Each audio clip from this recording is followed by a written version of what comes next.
સૌ પ્રથમ તો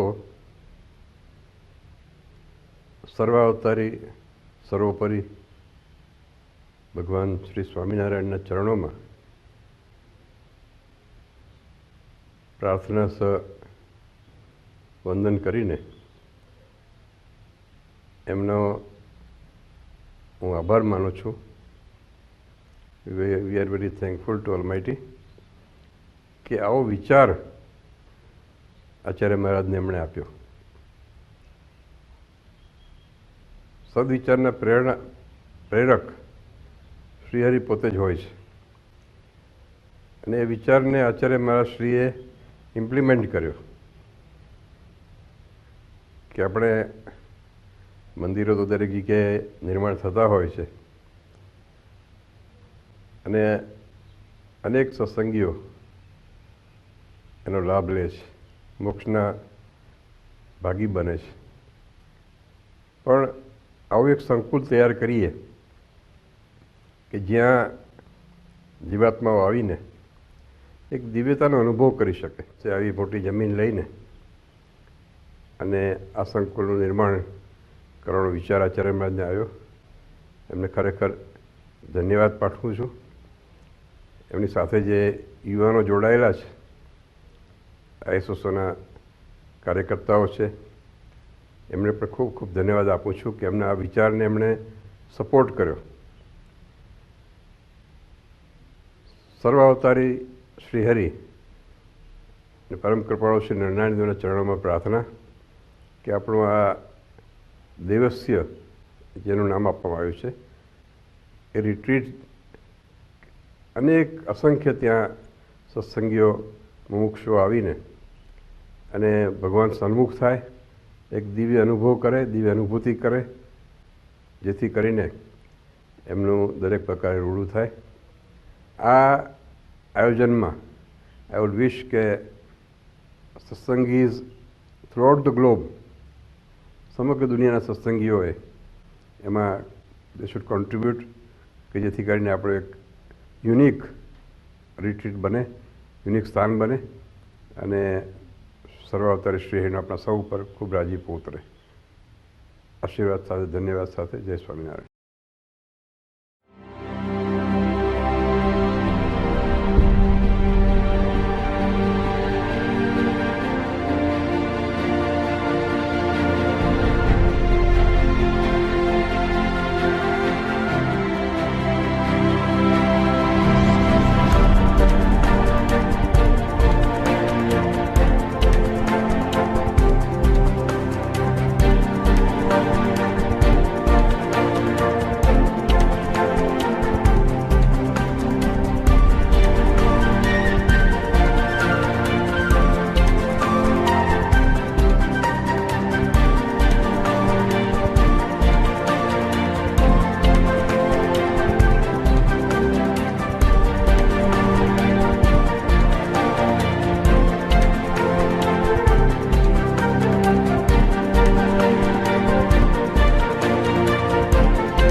આદરણીય સંતો, ભક્તો, રૂપાણી સાહેબ, આમંત્રિત મહેમાનો, આજે આનંદની વાત છે કે નરનારાયણ દેવના પ્રાંગણમાં, નરનારાયણ દેવના ચરણોમાં વિશ્વનું સૌ પ્રથમ સૌ પ્રથમ જેને મહારાજે નક્કી કરીને બનાવેલું મંદિર નરનાણદેવ પધરાવ્યા છે, એમના સાનિધ્યમાં, એમના ચરણોમાં આપણે બેઠા છીએ. અને વિશેષ આનંદ એ છે કે રૂપાણી સાહેબ સમય કાઢીને આવ્યા, એટલે ખૂબ ખૂબ ધન્યવાદ સાહેબ. અને એવું ઈચ્છા કરીએ કે આપ કાયમ આવતા રહો. બહુ હેરાન નહીં કરીએ, પણ અવારનવાર આવતા રહો. જે અગત્યની વસ્તુ સાહેબની મને ગમે છે, બહુ ડાઉન ટુ અર્થ, ખૂબ જ નિર્માની અને એક એક્સક્લુઝિવ જે ક્વોલિટી કહેવાય. અમે હમણાં જ બેઠા હતા કે આમનું નિરાકરણ કાઢવાનું ફાસ્ટથી ફાસ્ટ વધારે ગમે છે. અમુક ક્વોલિટીઝ બહુ લીડરશિપમાં જરૂરી હોય છે, અને એ સાહેબે જે રીતે કાર્ય સંભાળ્યું છે, સાહેબના વખાણ નથી કરતો પણ અંતરથી કહું છું સાહેબ, ખૂબ આનંદ થયો.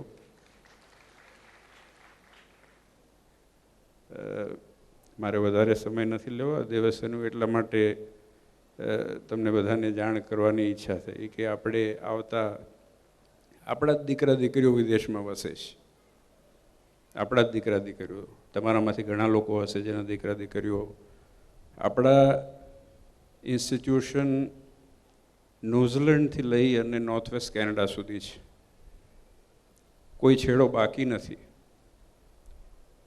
અને ગર્વથી કહું છું કે નરનાણદેવના સંસ્થા નીચે ખાલી મંદિરો નથી થતા, પણ એ મંદિરોમાં લગ્ને થાય છે, જગને થાય છે, દીકરાઓના જન્મદિવસો ઉજવાય છે,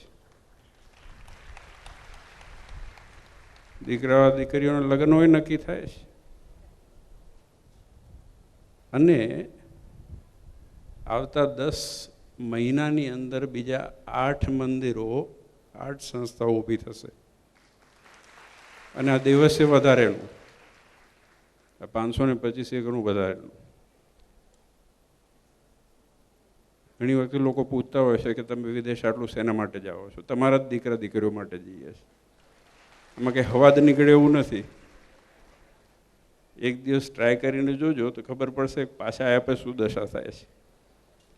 પણ આપણી સંસ્થા એ આપણા કલ્ચરને, હું હમણાં સાહેબને કહેતો હતો કે આ જે પ્રોજેક્ટો છે કે મંદિરો છે કે સંસ્થાઓ છે, એ આપણી સંસ્કૃતિ જળવાઈ રહે, આપણા દીકરા દીકરીઓમાં આપણી ભારતીય સંસ્કૃતિના સંસ્કાર જળવાઈ રહે, એના માટે થઈને આ સ્વામિનારાયણ ભગવાને જે સંકલ્પ કર્યો એને આપણે પરિપૂર્ણ કરવાનો છે.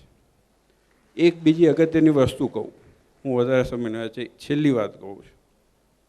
મેં પહેલાં પણ કીધું હતું કે મહારાજ જ્યારે સ્વામિનારાયણ ભગવાન જ્યારે સંપ્રદાયમાં આવ્યા તો એમને મહારાજે એવું ન કીધું કે માળા લઈને બેસીને ખૂણામાં ધ્યાન કરજો. સ્વામિનારાયણ ભગવાને શું પહેલાં પહેલું કાર્ય શું કર્યું?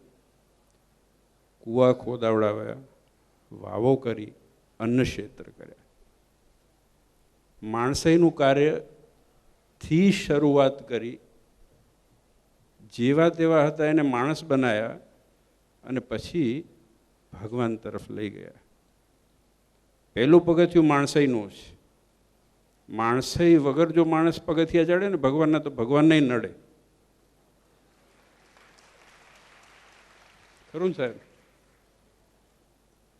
માણસાઈ વગર કોઈ ધર્મ ચાલતો નથી. અને બધા ધર્મનો બેઝ માણસાઈનો છે, માનવતાનો છે. આજે એકબીજાનો આપણે સાથ સહકાર આપી શકીએ, કોઈ દુઃખી માટે કંઈક કાર્ય કરી શકીએ, જરૂરિયાતવાળાને કાર્ય શકીએ, એના પાયા ઉપર આ નરનારાયણ મંદિર ઊભું થયું છે. એના પાયા ઉપર સ્વામિનારાયણ ભગવાન આ સંપ્રદાય ઊભો કર્યો છે. એટલે ગર્વની બાબત છે કે આપણે આ દેવના ચરણોમાં બેસી અને આવો સરસ ઉત્સવ તમે બધા માણી રહ્યા છો. જો કે હું તો એક જ દિવસ આજે જ આવ્યો છું. હું હમણાં 2 દિવસ પહેલાં હમણાં જ આવ્યો, એટલે પણ આનંદ થયો કે આટલા દિવસથી આપ સૌ લાભ લઈ રહ્યા છો અને સંતોની અથાગ મહેનત અને પરિશ્રમ છે. હરિભક્તો તમે તો બધા તન મન ધનથી ખૂબ સેવા કરી છે, દેશના વિદેશના દરેક હરિભક્તો, અને એ સંતોની હરિભક્તોની હૂંફથી આ કાર્ય થઈ રહ્યા છે.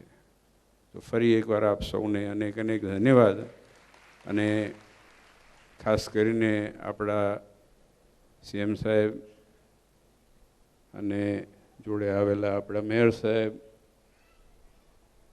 અને એમની સાથે આવેલા દરેક નાના મોટા સભ્યો અને મહેમાનો, આપ સૌનો હાર્દિક ધન્યવાદ સાહેબ કે આપ આવ્યા, પધાર્યા અને વારંવાર મળતા રહીએ અને માનવતાના અને ભગવાનના કાર્ય હંમેશા થતા રહે અને એની શક્તિ અને એનું બળ નારાયણ દેવ આપણને બધાને આપે, એવી જ મારાના ચરણોમાં પ્રાર્થના.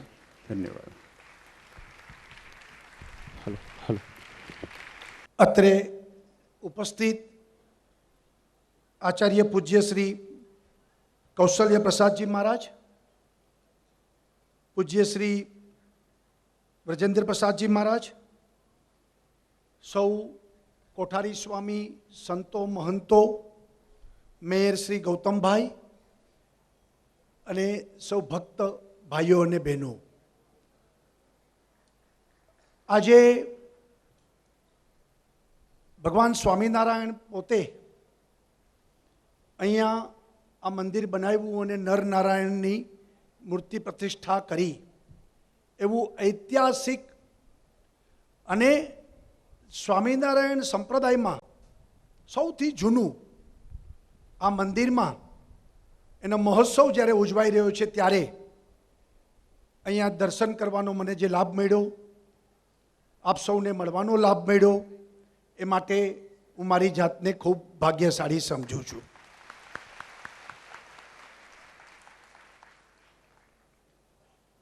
ભગવાન સ્વામિનારાયણ ન હોત તો ગુજરાતની કલ્પના કરવી જ આપણા માટે ઘણી અઘરી હોત. કારણ કે જે રીતે હમણાં વાત કરી કે માનવને માનવ બનાવવો અને એ માનવ માનવતાના કામમાં લાગે, વ્યક્તિ નિર્માણનું કામ એ ઘણું અઘરું હોય છે. અને એમાં પણ જે ઘરબાર છોડી, સંસાર છોડીને સંન્યાસ થઈને સંપૂર્ણ જીવન ધર્મ અને સંસ્કૃતિ માટે જે લોકો ન્યોછાવર કરે છે, એવા સાધુ સંતોનો મોટો એક કાફલો જે નિર્માણ સ્વામિનારાયણ સંપ્રદાયે કર્યો છે, એ બહુ મોટી ઘટના છે. કારણ કે આજના યુગમાં સૌ પોતાની કેરિયર, પોતાનું કુટુંબ, પોતાના માટે, સ્વ માટે, સ્વાર્થ માટે એ વ્યતીત કરતા હોય છે. જ્યારે સ્વામિનારાયણ સંપ્રદાયમાં પોતાના માટે નહીં, પરંતુ પોતાની આખી કેરિયરને બાજુએ મૂકી અને માત્ર સમાજ માટે, ધર્મ માટે સમર્પિત થઈને એવી મોટી સાધુ સંતોની આખી ફોજ જે સ્વામિનારાયણ ભગવાને ઊભી કરી છે, હું એમ માનું છું કે એ જો ન હોત તો જેમ શિવાજીને મહારાણા પ્રતાપ વગરનું ભારત એ કલ્પી ન શકાય, એ ન હોત તો ભારતનું શું થયું હોત, એમ સ્વામિનારાયણ ભગવાન ન હોત તો ગુજરાતની માનવતાનું શું થયું હોત. આ વાત આપણે સ્વીકારવી પડે એવી સ્થિતિ છે. સ્વાભાવિક છે કે સ્વામિનારાયણ સંપ્રદાયે માત્ર ધર્મ અને મંદિરોની વાત નથી કરી, પરંતુ લોકો વચ્ચે જઈ, લોકોના સુખે સુખી, લોકોના દુઃખે દુઃખી અને બધી આપત્તિ વિપત્તિ વચ્ચે, પ્રજાની વચ્ચે જઈ સત્સંગ, કાર્યક્રમો, સંકલ્પો, પ્રકલ્પો અને એના દ્વારા આખા સમાજને ઉઠાવવાનું કામ, જેમાં વ્યસન મુક્તિ, યુવાનો ધર્મપ્રેમી બને, બહેનો એ પણ ઘરમાં ધર્મનો આધાર બહેનો હોય છે, ત્યારે એ બહેનો ધાર્મિક વધુ બને અને ભવિષ્યની પેઢી પણ ધાર્મિકતાથી આગળ વધે. આ વાત સ્વામિનારાયણ સંપ્રદાયનો વ્યાપ એને કારણે થયો છે. જેમ હમણાં વાત થઈ સંચાલકે કે એક વખત એવો સમય હતો કે આખા દુનિયાના રસ્તાઓ બ્રિટન તરફ જતા હતા. હવે સમય આવ્યો છે કે આખા ભારતમાંથી બધા મંદિરો અલગ અલગ દેશમાં પ્રસ્થાપિત થઈને મૂર્તિ પ્રતિષ્ઠા ત્યાં થઈ રહી છે. અને એમાં પણ સ્વામિનારાયણ સંપ્રદાયના અસંખ્ય મંદિરો દુનિયામાં ભારતના વિજય, ધર્મના વિજય વાવટાઓ જે ફરકાવી રહ્યા છે, એનાથી આપણે ગૌરવ થાય છે કે આપણા દેશનું મહત્વ, આપણા દેશની સંસ્કૃતિ. જેમ હમણાં વર્જિનિયાનું આપણે ક્લિપિંગ્સ જોયા, દુનિયાનું સૌથી મોટું આવડું મોટું સંકુલ કે જેમાં ભારતીય સંસ્કૃતિ નીતરતી હશે, એ ત્યાં સર્જન થવાનું છે. અમેરિકામાં ભારત ઊભું થવાનું છે. આ વાત બહુ મોટી છે. અને એ જ્યારે મોટો સંકલ્પ જ્યારે આ કાલુપુર મંદિરે કર્યો છે, તો હું એમ માનું છું એક બહુ મોટું યોગદાન એમનું હશે.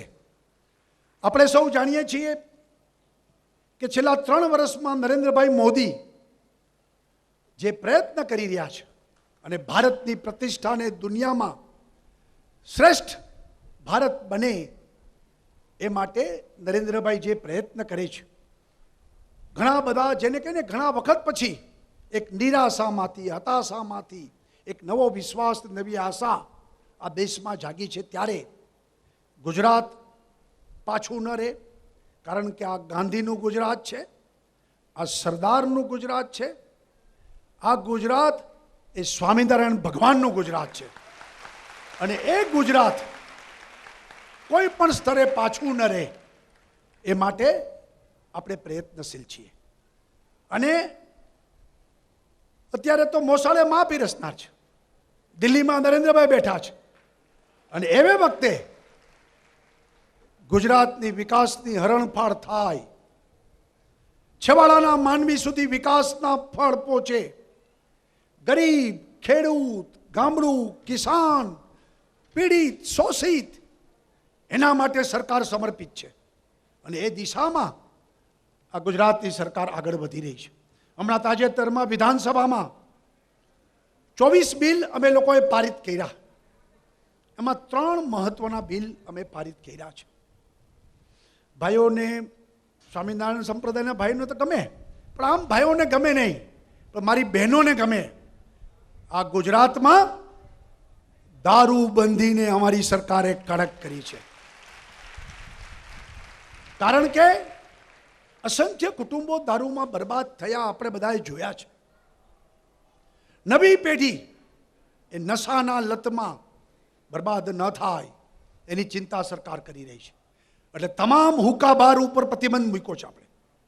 અને દારૂ ની હેરાફેરી, બુટલેગરો, પીઠા ચલાવનાર, એમને 10-10 વર્ષની કડક સજા આ પહેલી વાર આપણે ગુજરાતમાં કડક કાયદો લઈ રહ્યા છીએ. એવી જ રીતે બીજી વાત,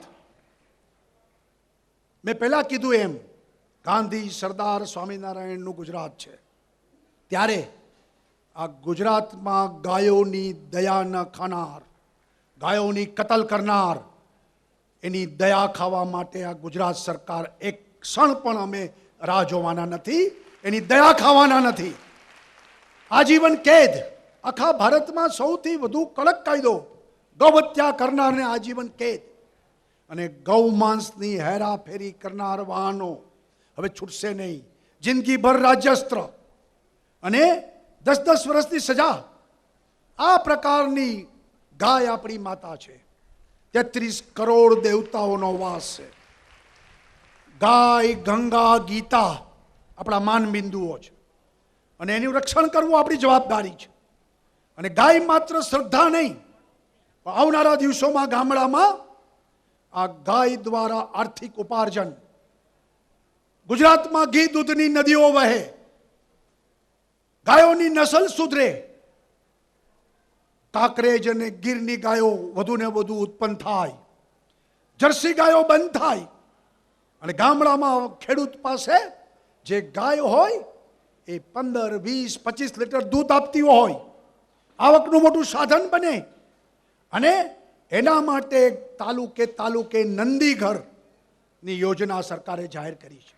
સારામાં સારા નંદી અને સારામાં સારી ગાયોની નસલ, અને એના દ્વારા આ દેશમાં સૌથી હાઈએસ્ટ મિલ્ક પ્રોડ્યુસર સ્ટેટ તરીકે આ ગુજરાત પ્રસ્થાપિત થવા માંગે છે. અને એટલા માટે ગૌ હત્યા એ નિષેધ, જીવ માત્રની દયા આ ગુજરાતીઓના બ્લડમાં છે. અને જીવથી શિવ, આત્માથી પરમાત્મા, વ્યક્તિથી સમષ્ટિ, એનો વિચાર કરીને બધાની ચિંતા અને બધાને રક્ષણ આ સરકાર આપવાનો સરકારનો કૃત નિશ્ચય છે. અને એવી જ રીતે ત્રીજી વાત કરી છે, ત્રીજું બિલ પસાર કર્યું છે, મેં કાયદો બનાવ્યો છે કે ગુજરાતમાં સામાન્ય અને મધ્યમ વર્ગના લોકોના બાળકને વ્યાજબી ફી લઈને સ્કૂલમાં ભણતર મળે. ખાનગી સ્કૂલો જે રીતે ફી ખૂબ લઈ રહ્યા છે એને રૂકજાવ કહેવા માટે ફી નિયંત્રણ ધારો, અને હવેથી ફી એ સરકાર નક્કી કરશે અને એ જ મુજબ ફી લેવાની થશે. અને ગરીબ અને મધ્યમ વર્ગના લોકોના બાળકને સારું શિક્ષણ મળે એ દિશામાં આ સરકારે એક મહત્વનું કદમ પણ ઉઠાવ્યું છે. ટૂંકમાં સૌનો સાથ, સૌનો વિકાસ જે નરેન્દ્રભાઈએ મંત્ર આપ્યો છે, ન જ્ઞાતિ, ન જાતિ, ન ભાષા, ન પ્રાંત, આપણે સૌ એક, અને સૌનો સાથ, સૌનો વિકાસ, અને છેવાડાના માનવીની ચિંતા, ગરીબોની ચિંતા. હમણાં જ અમે લોકોએ ગરીબોને રોટી, કપડાં, મકાન, એટલે 2 રૂપિયા કિલો ઘઉં બીપીએલ કાર્ડવાળા લોકોને, 3 રૂપિયા કિલો ચોખા, 5 રૂપિયા કિલો અનાજ, કોઈ માણસ ભૂખો ન સૂવે, 2 ટંકનો પેટનો ખાડો બુરાયેલો રહે, એની ચિંતા સરકારે કરી છે. એવી જ રીતે લોકોને સસ્તી દવા મળે, 70% discount, generic medical stores 200 store ચાલુ કરી દીધા છે. ઓગસ્ટ સુધીમાં 500 સ્ટોર થઈ જશે. આવનારા દિવસોમાં 1000 સ્ટોર કરીને ગરીબ માણસને સસ્તી દવા મળે અને એના વડીલોની સારવાર કરે, પૈસાની તકલીફ ન પડે, એની ચિંતા સરકારે કરી છે.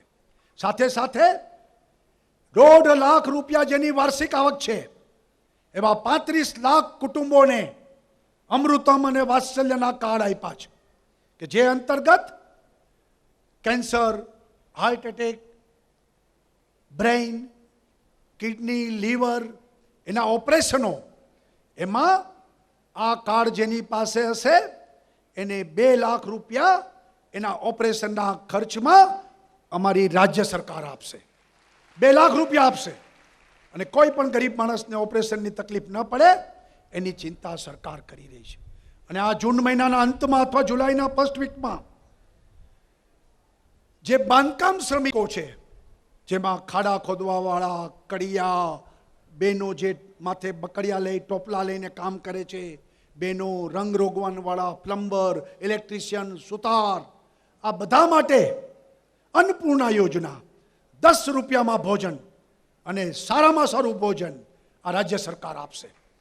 કોઈ માણસ ભૂખો ન સૂવે એની ચિંતા આ રાજ્ય સરકાર કરી રહી છે. ત્યારે હું એમ માનું છું કે ગુજરાતનો વિકાસ દરેક ક્ષેત્રે આગળ વધી રહી છે. ત્યારે ભગવાન સ્વામિનારાયણ એમના આપણે ખૂબ આશીર્વાદ પ્રાપ્ત થાય અને આવનારા દિવસોમાં જ્યારે ભારત એ ભવ્ય ભારતનું નિર્માણ થવાનું છે ત્યારે ગુજરાત એનું રોલ મોડલ બને, ગુજરાત એનું એન્જિન બને અને દિવ્ય ભારત, આધ્યાત્મિક ભારત એ આપણે નિર્માણ કરીએ કે જેમાં સદાચાર, વ્યસન મુક્તિ, લોકો પ્રેમ, કરુણા, અનુકંપા, દયા આવા ગુણોથી સભર એવો સમાજ રચના એ આપણે ઊભી કરી અને ભગવાન સ્વામિનારાયણે જે આપણે માર્ગદર્શન આપ્યું છે, આપણે સંસ્કાર આપ્યા છે અને આપણે એમને જે પોથીમાં લખ્યું છે એ બધું સાક્ષાત સ્વરૂપે ઉત્પન્ન થાય એ માટેના આપણા સૌના પ્રયત્નો બને અને આ બધા મંદિરો એક સંસ્કારના ધામ, એક જેને કંઈ કંઈ અહીંયા આવીને માણસ પોતે પોતાની બધી ચિંતાઓનેથી મુક્ત બની અને નવી ચેતના સાથે આગળ વધતો જાય એ પ્રકારે આ કાલુપુર મંદિર કે જ્યાં આગળ જેમ કીધું ને 1857નો વિપ્લવ નહીં, 1857નો સ્વાતંત્ર્ય સંગ્રામ કે જેની શરૂઆત થઈ હતી એના પણ અવશેષો આ મંદિરમાં છે. એવું ઐતિહાસિક મંદિર એની જ્યારે આ ઉજવણી થઈ રહી હોય ત્યારે આપણે સૌ ધન્યતા અનુભવી છીએ અને આ મંદિરની જેને કહીએ કે દિવ્યતા એ ખૂબ વધે તેવી હું ભગવાન સ્વામિનારાયણ ચરણોમાં પ્રાર્થના કરું છું.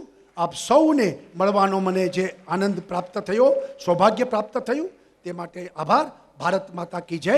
જય જય ગરવી ગુજરાત. જય શ્રી સ્વામિનારાયણ. હેલો.